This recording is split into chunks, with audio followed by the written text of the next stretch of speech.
Sambi safangil kapira pa parba yamram ni sofan santa ton konne ton wakar kangar pusi la ni winga kibaya zurada lawoto ase kangap se yakana wa rotira boname tisia ase kazinda ton tenga pourwa juin ki ura sampisi la taba son lore edna ti gomda lamda ti kasanga seka sana zinda janvier ki ura son wata sikote ya naula tab soba edna ti basar koisa région de l'Est pourwa tibene at projet kanga boname ti job booster sek yasna ilan son kombibisa top tonre en pama tuma Lenam Sambisi Erkenda Kibaya Worksopora Walam Sanda Ilem Kibaya Zuradwa Adia mouvement écologique Sembe Burkina Faso Kane Seral Sek Kasankanga Senyake Nawa Rotira Tira Lavoyem Tobone Ti Isia Ya Kiugara Sampisi La Tamba Son Lore La Sekazine Tontenga Pokane Adia ministère la Ninga Sengeta Wewa Korloriele La Zamana Santuem Dayele Lui Soka Len Minira Meng Patronwa Optum Nora Tar Swab son bonti directeur de cabinet wa to Wande Robzinga et tout le temps bene ye Antoinette Konate ne Césaire Carfo Latipam Venam ne Dulcom Bénédicte ya bangalwe kara pouré l'alarme ta sul ningap son bonti mouvement écologique nyaknya Anna Sigiltira la wera korlondari. Salon international de l'art scientifique Gomzug Ninga à Bukatab Soba. Ya tira la santu indik na kenda ninga sana yile ti wera korlo yisida bin stamson temsa pouré. Tondi tumbu to ton hon tumda a kitame ti tisa wordame ti wankat budfa ton neme ti ziga kutame tenganga kutame ti vuima lebre de kyanga ti koba lebre toro donc ya yamya kanga nkite ti suldamba pas nembuid me nyaka biyam namman wala kangare namman wala tis ko lo ziga abu fanso tigim tab kande nangom gom zukanga ton yamme ti tira sitara yod wuso bal ton giliga ka ngese sulna mbu totore parab suldamba la sulbeda sindik tira bisi avado a nyerna dikira rado fanso nkele manta wena ya ribo ya team ko tonde nembuida tonne salba ti type de mense la de mense ya rasmana se latum kangana dike labna tuma tumbu totore wati selbo la sorloro syndicantes nimbuida mouvement écologique atawdam mamsdame tinet fa San Louis Satoro wera korlo na yisida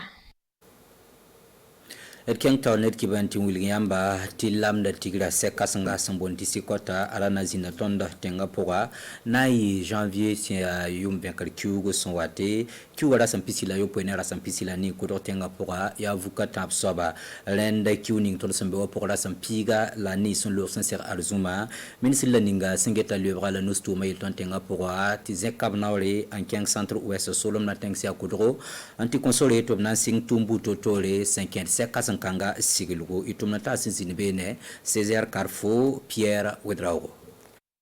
Sinkene sikot rawologo bangite kisa yo tonre labna ndike tia kiba ikuni sintikne kiba kito tum doto nge tikne internet na tisimbe lore tongam pambang bayira lamd la foot seka nora tabe saptum la wetone même ti sikota ya prison de façon men betori na miniti ton ya ton tenganko lambda asiaka meti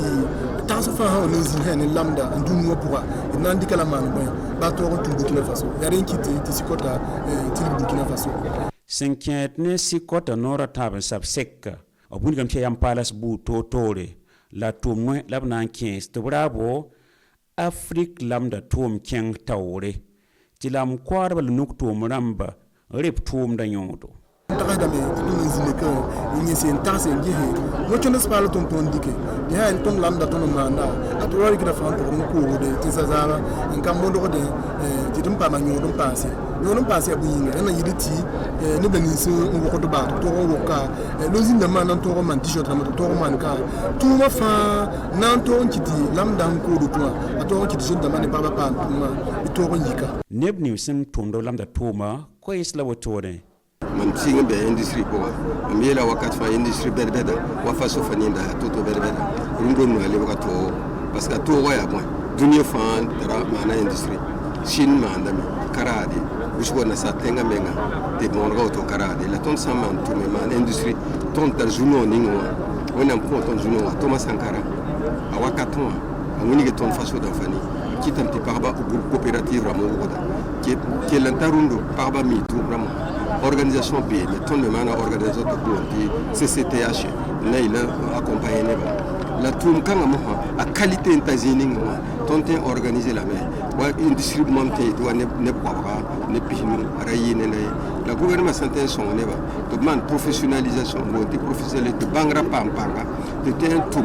organiser ten yiko ten sataba. Salon international du coton et du textile SICOT tienre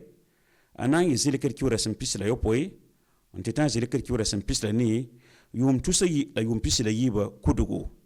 ne sekanga obuni gamtia tu mitba sin tikne lamdar le bagira foot bam son nanta bam tu la kobosnu na sekta Burkina Faso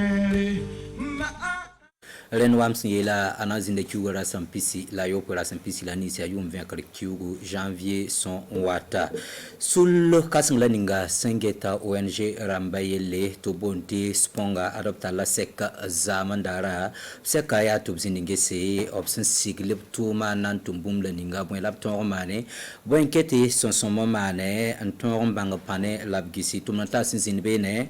Sayibu Ginko Dauda Ouattara Latipam Venam Nedulcom Benedict. Ya non pisnas la yoba sobla woto nimbuit sula ko possible pisnula yoba sombe spong sur kasanga wasan siataba option bonti assemblée générale ordinaire sekanga wankata nimbuit sula sombe spong apona zinda menge sopore angel tumbu totore option torontume wakasan lore lavge sul signaka yam andatan kinsponga pour un seba. Ton conseil d'administration ni équipe de coordination ton nan wiliga tumninga ton son tuma ti nebnis ba fa hambeb sula pora obtain yende tumninga hantuma balari ya yum la assemblée générale la mani ri sardan zindi ni ton hanaman bumninga wa nangehe irbe handik no kendra sia toto la leben comptable yam la konton obnan kon conseil d'administration ame sore no kendra ninga ton son toron dike na yilenti tumda kengtore la ton na leben sulpal ndata nanki sponge la assemblée générale la un compte sore ti bam twenki donc obna wilga menga to bange ti assemblée générale la kisnore obsantwen un larmatondo ONG ninga yurs mbonti spong arabo yab na toron tigum nimbu isula opson bonti société civile la sembeton ba yirwe visa nasa senaila top toron tumne taba un songe ti politique taw damba yinere tenga yirgri nyinga Kenra taner kibar kenda Burkina Faso into senti tan sol matilbe région de l'Est ti projet kanga bonam ti job booster ya sina ile son comme bisa to pa ma tuma mi kametia ambassade son pays ba ONG wood anded mpahe sul ninga sengeta wala tum noy buto to sombe ton temsa pousse na ile ti kombisa to pa tuma adia ba mo fonta ba anama no wala projet kanga région ramba ton temsa pousse l'enquête to petit mtaba kiwara sampisi la yiba son loré en consolé ti projet na singe son tunugi ne wil son bonde ti nin pukri et tumnatasa sensin bene et a Justin Tiandrebego ne Jérôme Tendano au pas m'empenaga job booster tar saba son région de l'Est na en compte venam et que la madame Bationo Marcelina Sandoré Kuila Boudapora job booster ya projet ya hanna yile son autorité rama ti wonya ko bibisa to pam tumbe ya mim ti ton jeune da manor wusco optimi chang l'école la antar diplôme damba kẽrme tõe me pa kẽng l'école la b mi tʋʋmde tõe n tʋme naf menga la b sõng b zak rãmba la b sõng tẽnga la wa noor wʋsgo tʋʋmd ka be donc job booster waame na n yãaka b ne formation rãmba na n yãagb ne zãmsg buud toore na yɩlẽ tɩ b tõog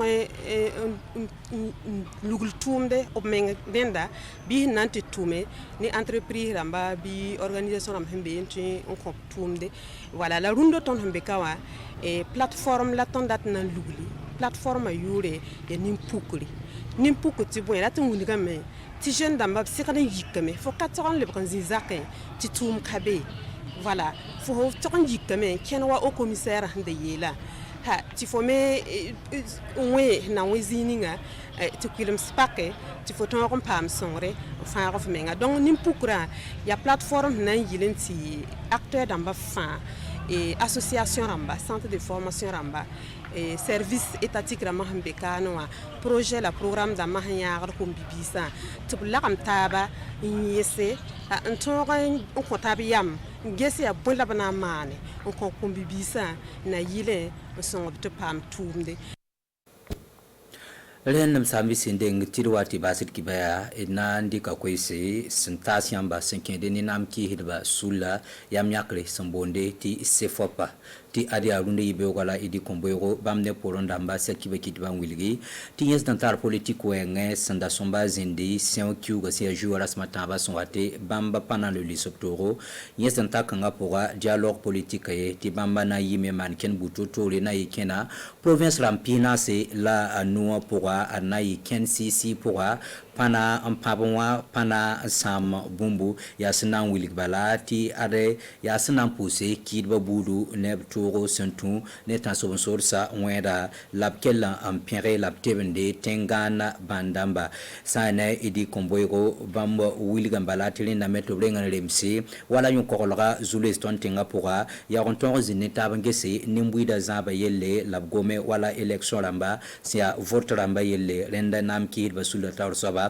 albam mulga bati bam santat bum laninga yati governor tar soba premier ministre bam ni ministre laninga singeta wala soda sa sombonti defense ton tenga pour moi obsigi la base of gwela of kelon wilgambala ti ade mikam tinisa la yamda ba leti passé tenga zanyoka aya bum sombe tenga pour la soma meti bombamba sa Burkina Faso na kyang tawre nyinga Lenam sambisi yane namkir basula kwesa ladna postaba wena tasir konta tapseka tenewa swatala nananda aboli Bubakar bekane nazo breti silmisa pa mbrende wena kilangana zamana lafi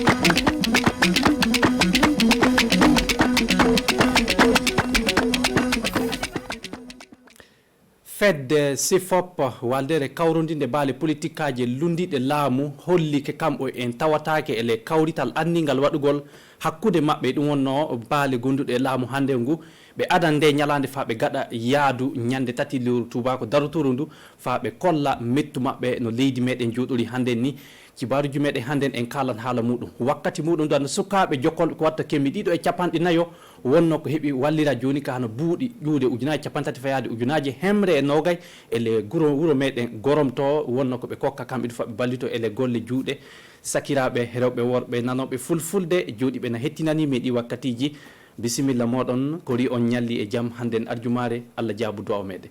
arande fu en kalan hala kawritangal sifop wadi handen beete edi kombeugu kam on yottini kongol no hollake kambe koy be tawataake dum wonno kawrital anningal wadugol hakkunde mabbe e baali politikaji lundide laamu dum wonno tati liru tubako warurundu ele don be kolli du fa handen be adande nyalande fa be gada yaadu mutere le dum wonno province ji capandina e joyi le Burkina meden do fu fa be kolla kambe du mettu mabbe wodi du be kolla du kambe du ke no be jidi tawa hano no rafidena gu wori hande le leydi meden dum wattito e tawti be kolla ɗum wonno hana yimɓe gonduɓe saɗɗa le banggal rafi denagu ke no ɓe gondi e muɓɓoy sabu kanko edi ko mbigo heɓi hollitinde ke aranden fuu hunde hanune darinede hannden yo rafi denagu ngu tafen ko heddi ɗum fu rewta ɗum wonno woteji ɗi e tawti banggal no laamu leydi meɗen woori ni wonno ko yettinde majjum ele ɗon si fop kam kay e konngol muɗum hannde ngol ɓe keeɓi hollitinde ke ko ɓe jiɗi fa hannden yo tawa batta laamu arano leydi meɗe tawti ɗum wonno batta laamu jingano soda siɓe leydi meɗen ɓe fuɓɓe jaɓade ɓe ɓorto ɗum wonno laamu maɓɓe ɗum wonno ko ɓe kaluno ko wittino ɗum woɗi ngol konngol wonno ko ɓe gondi fa hannden ele kawrital maɓɓe woɗi du ɓe keddoken ɓe kolli du hannono leydi meɗen juuɗude le banggal ɗum wonno jeenu e tawti laamu ngu no hawjorani e reway e laawol ni wonno ko kamɓe ɓe jottini hannde ele kawrital maɓɓe jonin en jaran yesso kalen haala ɗum wonno hano kawrital gaɗugal Bobo Dioulasso to fa hokke lawol joni ka tawa suudu usuru ɗo joni ka usuru wawi yoɓede ko watta ɗum wonno suudu ndu sowru wonno ko ñiɓete faro Belleville Bobo Dioulasso toon milliard goto e milliuji kemme 37 CFA meɗen wonno ko ɓe anni wultinde joni ka fa ɓe ñeɓa ndu suudu ɓe kokka ɗum wonno yimɓe tawaɓe toon joni ka fa hoyana ɗum ele banggal yoɓɓude usuru muɗum en jahan kettinoɗen Oumarou Tamboura wara fillonoɗen noy ɗum fuɗɗu ñaari e ngal ɗo gollal hooreɓe service lampoji kokki lawol fuɗɗugol ñibde suudu lampoji Bobo Dioulasso woodi nokkure to ceede kaɓɓodiɗe feccugol leydi yoɓete ɗum e mo filanade fa moƴƴinana golloɓe nokkure woodi fa tawe service o ɓatto yoɓoɓe lampoji. Ces deux structures depuis qu'elles existent ɗi service ji ɗiɗi gille ɗi gaɗa ley luwasi ɗum no goni ñibugol nduɗo suudu wallan fa tawe golloɓe keɓa nokkure lobbere e daranade yoɓoɓe lampuji non watta ɗe ɓeydi wattugol ceede ley keesuwal leydi et abonder bien sûr le budget de l'État. woodi inanno suudu ndu annuyi laatarade ñiɓetendu ley secteur noga e jeenaɓo Bobo Dioulasso arrondissement Jeɗɗoba hawjinaɓe gollal ngal laaɓini ɗo en e yettinde golle o ley balɗe ɗe kokkat en woodi suudu ndu no laatoto hunde ko golla fa gasi ka kayboɓe no golleji ɗi jarata ino laaɓini ɗo en salla kaɓitirɗi fuɗi mboɗa tawaɗi ɗon jukkugo on laatoto ko naawi ndelle suudu ndu o sooro ñiɓete ɗon haddu milliard e million ji 308 wonno ko wattete golle ñiɓude ndu suudu. ayo jonin en tawete fara diwgu Sahel gallure duuri hano ko kolnumi ɗon toɓɓe kibaruji ni sukaɓe jokkolɓe e rewɓe ko watta no kemiɗiɗo e capannayo ni fara laamu gorom wonno ko heɓi joni kay wallirede e buuɗi ɗin du yo ƴuude ujunaji 30 fa yaade una hemre noga sifa meɗen fa kamɓe duɓe ballito joni kay ele golle juuɗe toon hay aadi on du yo mairie gorom adi fa wallita ɓen yimɓe kamɓe ndu heɓa habda e rafi golle le gurdam muɗum toon pinide ñanuɓe doori tawanoma toon e jahan kettinoɗen ɗo kay Oumarou Tamboura. sukaɓe kayeɓe gorom 250 ina keeɓi ɗo e balla ceede ujunaji 30 fa hewta ujunaji hemre e nogay wo mairie gorom e gollidiɓe muɗum wonno hokkuɓe ɓe ngal dokkal kamɓe heɓuɓe ɓe ɓe jetti maire gorom e gollidiɓe muɗum ka hokkuɓe ɓe dokkal ngal ino nodda sukaɓe kayeɓe tinno e tawede dow lawol gollal juuɗe woodi gollira ɗe ceede e dow mboɗirka nguureji muɗum rafi golleji ino torri ɗo en sukaɓe kayeɓe ley région fudu wakkati nde tiɗormaji ɗi kaɗo mballa wallan sukaɓe kayeɓe gorom e jooɗade nokkuji muɗum à travers ce projet e dow lawol oɗo projet min mbawtan wallude 250 wonduɓe golleji ɗum woodi e daranade fa ɗi golleji ƴetto ndelle waɗude ngal dokkam ina moƴƴana sukaɓe kayeɓe fa gasi ndelle ko maire gorom o holli ley balɗe garoje sukaɓe kayeɓe e rewɓe woɓɓe kamɓe ndu keɓan fa hande mballa mairie gasi kantiren cibarji meɗen haalgol haala diina ele ɗon hano miside ɗum wonno ceenfage du far commune ɗum wonno compsilga wonno ko hetti kamɓe du ɓe keeɓi joni kay juulidde nden du yo gorko beteɗo Abdoul Service International kanko wonno ko aadi fa hokkari yimɓe wuro ceenfage e joni kay miside ɗo wawi juulude kamɓe ndu jango ndelle Oumarou Tamboura fillontoɗe noy ɗum fuɗɗu ñaari julde arandere ley nde ɗo misirde hiɓere Kemfage les communes comme silga nde misirde waɗi e lumdisirde misirde maɓɓe famarde nde heƴata alsilami en wonɓe toon en katti katon yisir suno kate ɓerde ami ino beeli sanne hande nde nokkure ina wonani alsilami en foof miɗen jetti Allah ɗum ɗon woodi miɗen do ko ɗum ɗo hokka balɗe juuɗuɗe neɗɗo gaɗanɗe min nde moƴƴere mawde huna wogla yõore la wẽnnaam kell n paasa pʋgẽ yaa buuda manegre yaa burkina fãa manegre wo mboɗirka burkina fof e alsilami fof woɗi miɗen du ono kokkuɗo nde moƴƴere e dow ƴettare fa hannde golleji makko fof t'a sẽn wa n na n mamas fãa bɩ wẽnnaam paasdẽ la a ra boodẽ ye haddu lebbi ɗiɗi wonno ko misirde nde ni yiɓira ngarɗinande fa wooɗi nde kaɓitirɗi lobbi gatta le muɗum nde misirde ina wawi jaɓɓade haddu yimɓe ujunere. Vous savez que la prière c'est quelque chose qui est très important. julde wo hunde ko teddi sanne fudu wakkati fu nde hunde hewtiti neɗɗo ɗum saabide jaɓumi wattude bawɗe fa hiɓere am heɓa nde misirde à mon village. haddu ko seede en kolli nde misirde kenfage wona ni wonno arandewal dokkal ngal o hokki ley hiɓere nde woodi kanko kokkuɗo o imo hooƴi aadi yaarude fa hande dokke makko. ayo gasi allah wande julide laato nokkude alsilami en kawrata na du o no watta fa jam e ndenago yecco walta leydi meɗen suudu baba hande arjumare golle ɗen du tileke jonkay allah holluɗen altinere e jam e cellal Umaru Tambura wonno ko waroyto jonka jaɓa lunde ami minen du min ketta lunde makko toon fadde majjum e noddan sungalo watara e julare jam ñallanɗen fofo moɗon.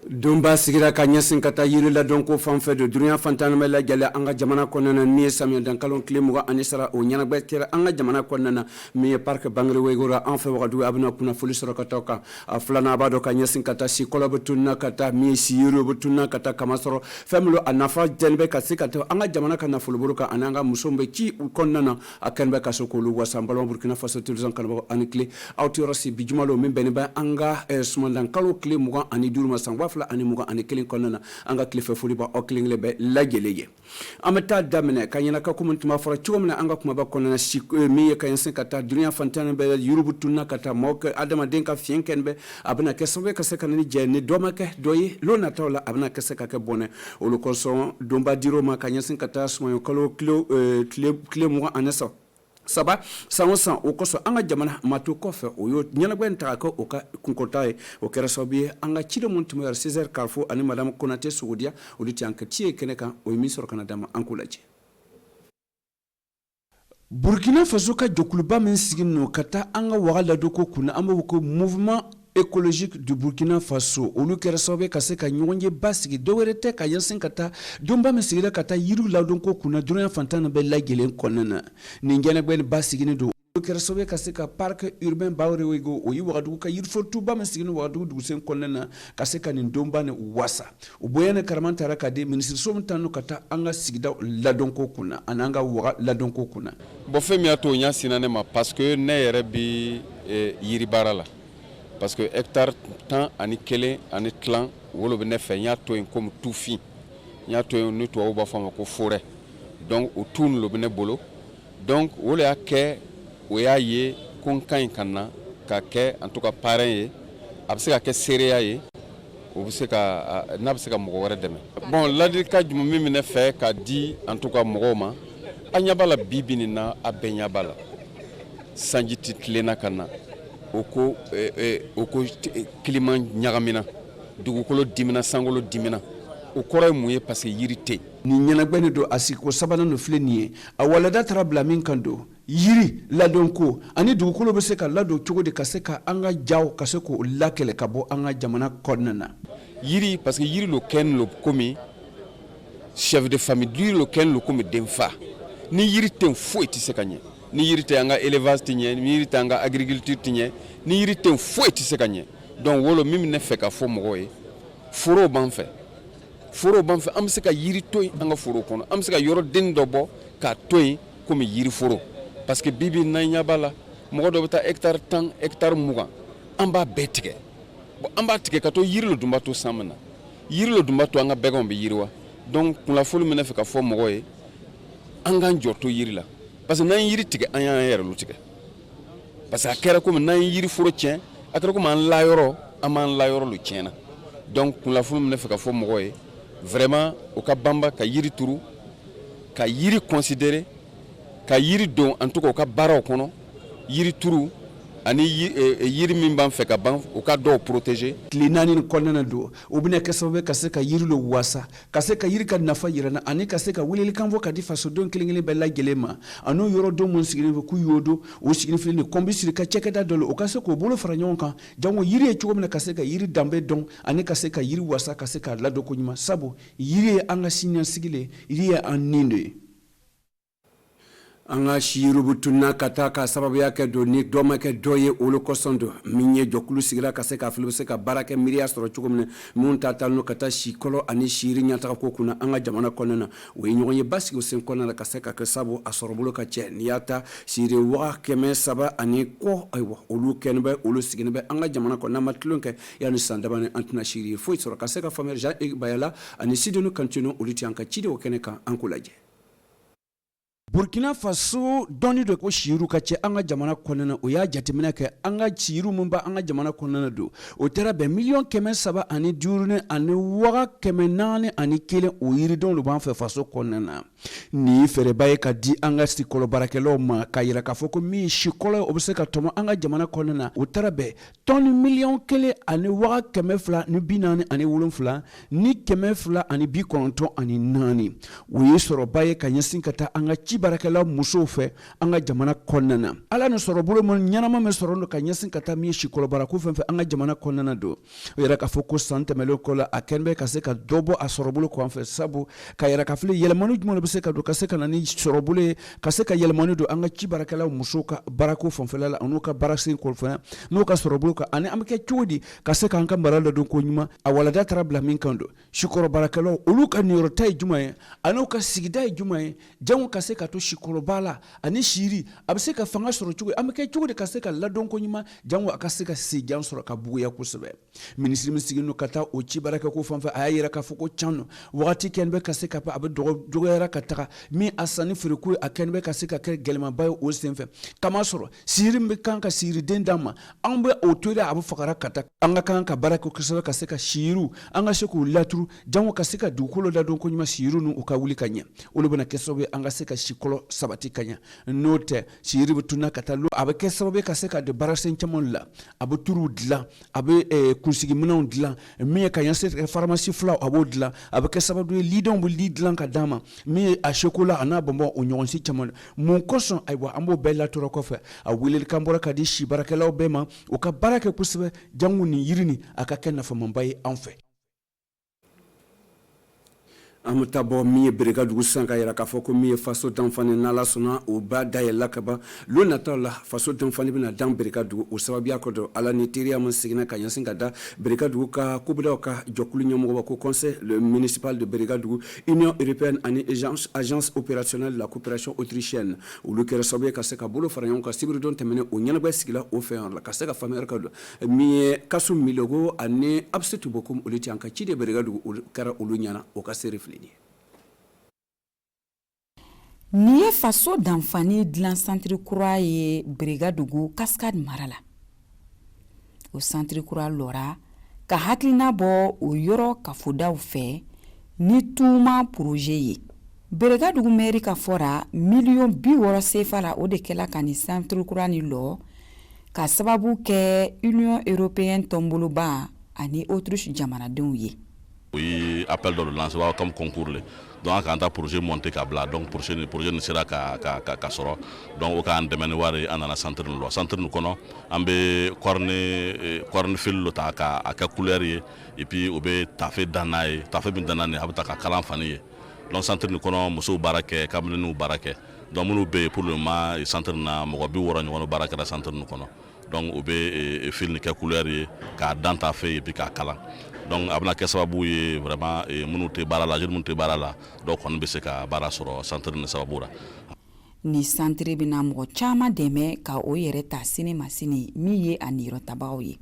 ka nin bɔ o la o ka lɔnni bɛna kɛ sababu ye ka faso danfani sankɔrɔta an ka jamana kɔnɔ. Bon centre ni kɔni yɛlɛli ka di an musow ma a diyara an ye kosɛbɛ parce que a bɛna an dɛmɛ ka bɔ gɛlɛya caman na an y'a kɔrɔsi ni gɛlɛya bɛ duw kɔnɔ musow le sɛgɛnni lo centre naani kɔni diyani b'an ye sɛbɛra o mun nana an dɛmɛ ni premier matière ye an ka fori b'o ye ko ale bɛ ala ka dɔ fara an ka teriya kan ani an ka kanuya kan mun mako bɛ faso danfani na o b'a la o bɛ se k'an sɔrɔ yɔrɔ min an b'o satisfait. O centre dayɛlɛ ɲɛnajɛ kɛnɛ kan don a denfaya tara ka di maa mun ma o ye kɔɔri bali 4 bonya kɛ niyɔrɔtabagaw ye o min bɛna kɛ o ma sababu ye ka faso danfani o dilan min bɛ taa den 200 ɲɔgɔnna na. O y'an wele ko an ka na o dɛmɛ ka centre ni yɛlɛ an don ma sɛgɛsɛgɛ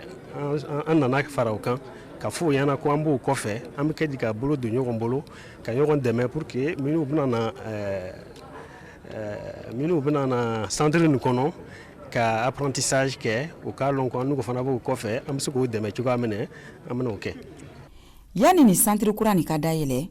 o kɔnna ka kalan ni kunnafoli di a niyɔrɔtabagaw bɛɛ lajɛlen ma min y'a to fini donta min bi o kana bi olu yɛrɛ de y'a labɛn ka tila ka kalan. Amna anga kuna cɛ bonye faso futaba do ko yani lɔgɔkun kelen wa akuna bena cɛ lɔgɔkun fila o cɛ ma do o sababu abna kuna fulu o ye o sekara ko labɛn o kɛra cɛ kuna wulu mun sɔrɔ tile 37 ani sabanan na tile 34 ani 4 na o bena 10 abno ɲɛnabɔ bɛ sɔrɔ o kuna fili Alex Zagre ani Amadou Idbudo olu yanka sere ka se ko labɛn an ko lajɛ. So foot kuna be cɛla ka ɲɛsin ka taa ka wagatiw sera ka ban a ye kunnawolo mun di o filɛ nin ye kudugu do AS de kudugu olu bɛnna AS Sonabel ɲɛfɛ 2-0 kamasɔrɔ l'AS Douane olu min kɛni bɛ ka se ka taa kunkɔrɔta sɔrɔ min ASPA ɲininka kan min kɛni bɛ ka se ka Coupe de Faso wa kunkɔrɔta kuna sɔrɔ o senfɛ o kɛra do wa 7 ani 2 kɛra wajibiya kɔnɔna na o ye Zignare kɔnɔna na Vitesse FC ale taara Barananko kunnawolo sɔrɔ ISPA kan 2-0 ye. Aminye to alibilo tuluntan kɔnɔna ka taa yira ko mɛ RCK ka tuluntan kɛnɛ ka Léopard de 5 kami olu taara ka ɲɛsin ka taa AS Sonabel ka to ko o parangata ko bɛn dugu ma 2-1 ani bufu cɛma. N'an ko ma filɛ jateminɛ kɔnɔna don n'an ko ma filɛ AS Sonabel olu bɛ ne kunkɔrɔta ye ale bɛ ne ayiwa point 64 ye kama sɔrɔ olu mako ɲɛ bɛ dɔrɔn ayiwa min ye dakɛɲɛ kunnawolo dɔrɔn na an bɛ wele ko match nul ka se ka kɛ faso foot ka se k'o ɲɛmɔgɔba sɔrɔ kama sɔrɔ AS Douane olu bɛna sigi ko 2nan ta ani point 61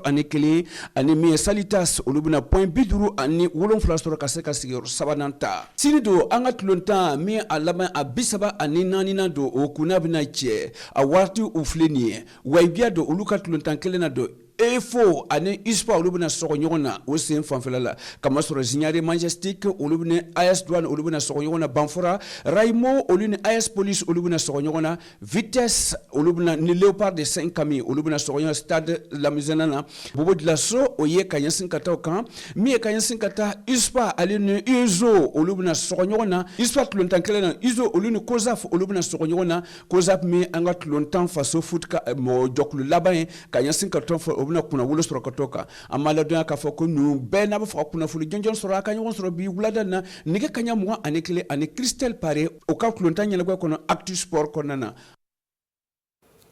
Malama Burkina Faso télévision kanabɔ an nisɔndiyala nin dɔgɔkun bɛɛ ka se ka a bisimila ka ɲɛ aw fana ayiwa a ka lajɛli o diyara an ye kosɛbɛ n'ala ye lɔgɔkun wɛrɛ yira na n b'aw sɔrɔ ayiwa ntɛnɛnlenw fo kɔnɔna na nka an ka baara bɛ taamana ali bɛli aw kelen kelen bɛ ani ce a ka lajɛli la ala ka wula yɛrɛ.